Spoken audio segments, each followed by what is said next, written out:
খুলনার ডুমুরিয়া উপজেলার মাগুরাগোনা এলাকার 18 মাইল বাজারে অবস্থিত রহমানিয়া কওমি মাদ্রাসা ও হেফজখানায় অভিভাবকদের অংশগ্রহণে মতবিনিময় সভা অনুষ্ঠিত হয়েছে।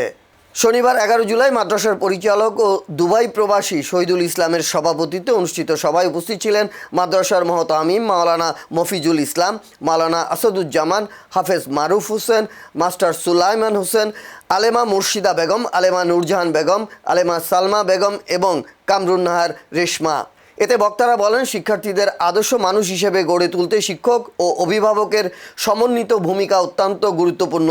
এ সময় অভিভাবকদের পক্ষে বক্তব্য দেন হাইদুল ইসলাম মোরল, মফিজুল ইসলাম মোরল ও সর্দার শহীদুল ইসলাম।